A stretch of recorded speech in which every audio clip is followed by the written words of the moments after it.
Hello everyone and welcome to this episode of Ignition Time. This is brand new information. President Biden is set to announce $200 billion in universal pre-K education. $200 billion in universal pre-K education across the country in a sweeping new proposal that is meant to augment, that is meant to reinforce the push for the massive new infrastructure package from President Biden. Folks, this is brand new information from Ignition Time. If you learn something new, please click the like button, please subscribe, please enable notification. I want to bring you the latest news so you can hear it first here on Ignition Time before you hear it from any other news sources.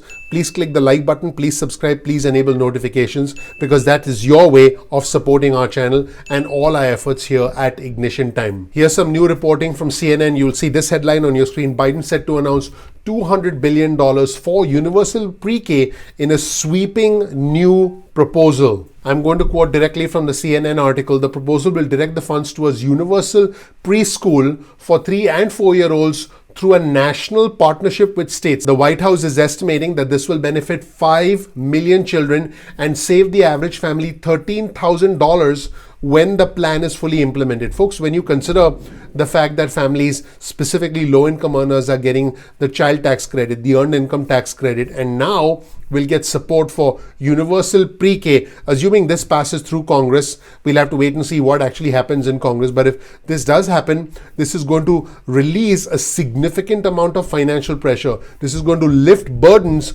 on young families with children, specifically low-income earners. So how long will this funding for children actually last? According to reporting from CNN, Biden's pre-K proposal will include funding for 2 years. Okay, so this is not meant to be permanent. It will include funding for 2 years.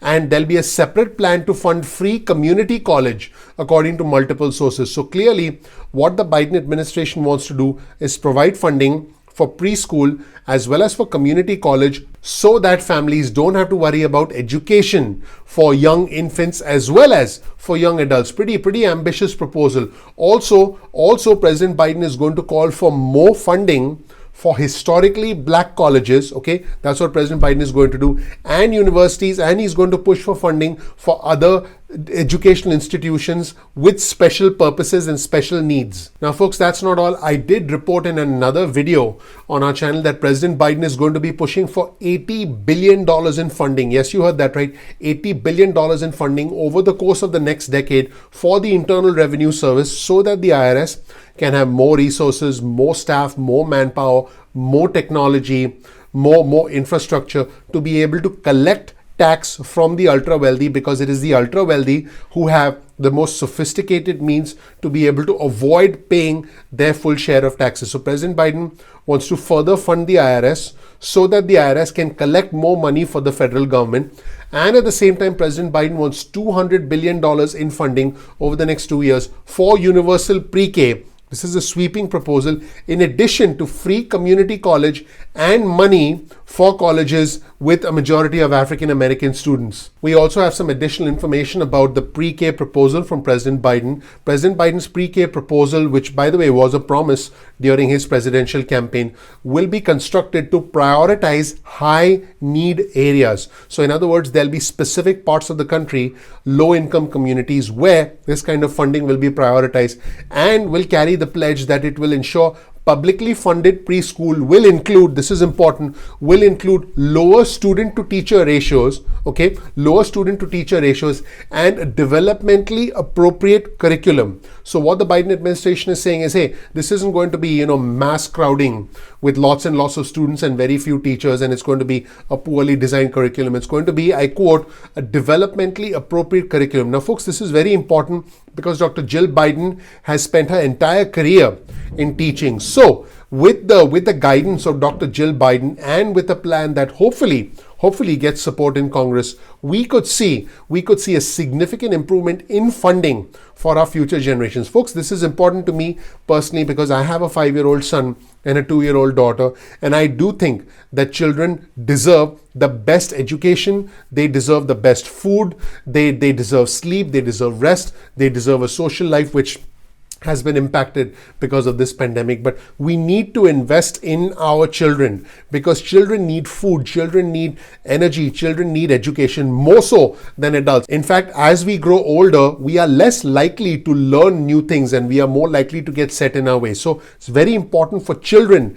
to have the right kind of education, the right kind of training. And I do believe that this can be something that's very good if it passes the House and the Senate. In the meantime, folks, I want to give you an idea of what's going on around the world. This pandemic has been a catastrophe in India. Let's show you this article on your screen from the New York Times and some incredible images as India is projected to report over 5 million cases a day. Yes, you heard that right. 5 million cases a day. And India has the world's worst pandemic surge, and the New Delhi bureau chief of the New York Times describes the fear of living in New Delhi in the middle of a disease that is spreading at such scale and speed. Let's show you these images on your screen from the New York Times story, which is an unbelievable, it's a horrific story, but I encourage you to be aware of everything that's going on across the world. We'll provide you with the link to this article in the description section below, so make sure you check out this New York Times piece. In the meantime, what's happening back home? Here's an incredible article on your screen from the Wall Street Journal.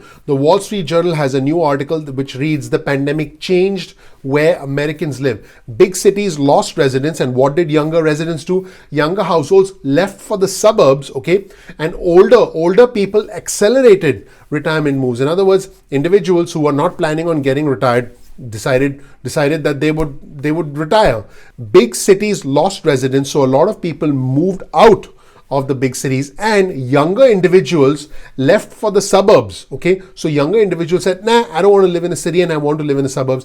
And older individuals decided to retire early. Folks, this is an incredible trend. It's a powerful trend across our country, and fewer newcomers took the places of individuals who chose to retire, which means that the workforce has effectively reduced because a lot of individuals decided that they would rather retire during this pandemic. Here's another article on your screen, also from the Wall Street Journal. Baby boomers who were isolated during the pandemic rushed to move closer to their kids, and they decided, hey, work is not a priority for me anymore. I want to be closer to my kids. Rather than living alone, away from their children and grandchildren, many elderly individuals moved closer to their children and grandchildren so that they could be closer to them and spend more time with them.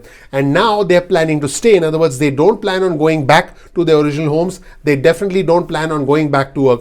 Many individuals are now deciding to retire early. Folks, this is causing a change in the way Americans work and live. And finally, in a ray of hope, and everyone knows we could all use a ray of hope. Here's a headline of an article on your screen from Fox, which says, Bill Gates predicts that the world will return completely back to normal by 2022. He said that this pandemic will not be eradicated, but he said it will come down to very small numbers. It'll be like the flu. It'll be something we just have to live with.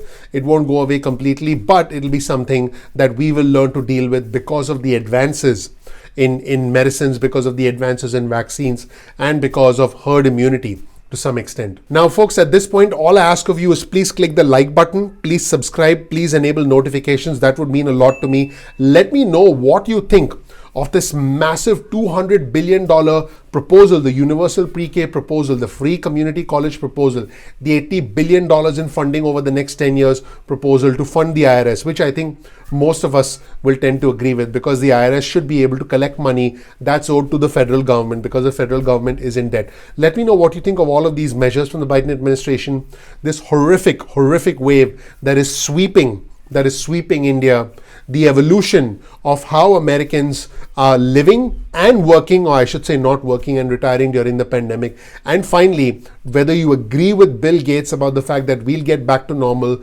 by next year. Let me know what you think in the comment section below. Thank you so much for watching. This channel, the Ignition Time channel, is about the country, the economy, as well as our money. I want you to know I work hard on this channel every single day. For me, it's not about the red or the blue, it's about the red, white, and blue. I'm not Democrat, I'm not Republican, I'm American. And all I ask of you, if you want to appreciate my efforts, is please click like, please subscribe, please enable notifications. Thank you so much for watching.